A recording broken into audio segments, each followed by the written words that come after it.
শুভ দুপুর বন্ধুরা। আজ রবিবার, ছুটির দিন। কি রান্না করছি ওই দেখো, ভাত হচ্ছে। এটা কি বলুন তো, পালং শাকের ডালনা। পটল ভেজেছি, শসা কেটেছি, লেবু আছে। আর এইখানে কি আছে বলুন তো, একটা রান্নায় দুটো রান্না হচ্ছে। এই দেখুন, এটাই কি রান্না করছি বলুন তো।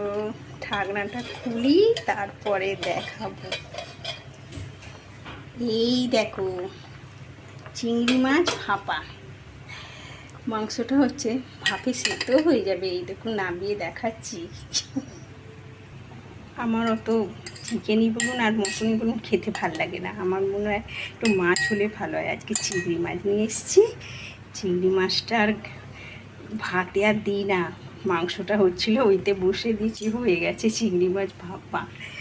আর এই যে চিকেন আলুর ঝোল, ছেলে মেয়েরা খাবে, কর্তাবাবু খাবে। অনেকটা করেছি, রাতেও হয়ে যাবে।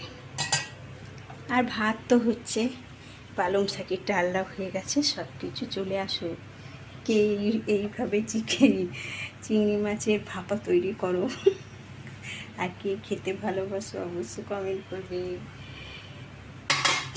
এবারে আমার চিকেনটা হয়ে গেছে, নামিয়ে নিচ্ছি।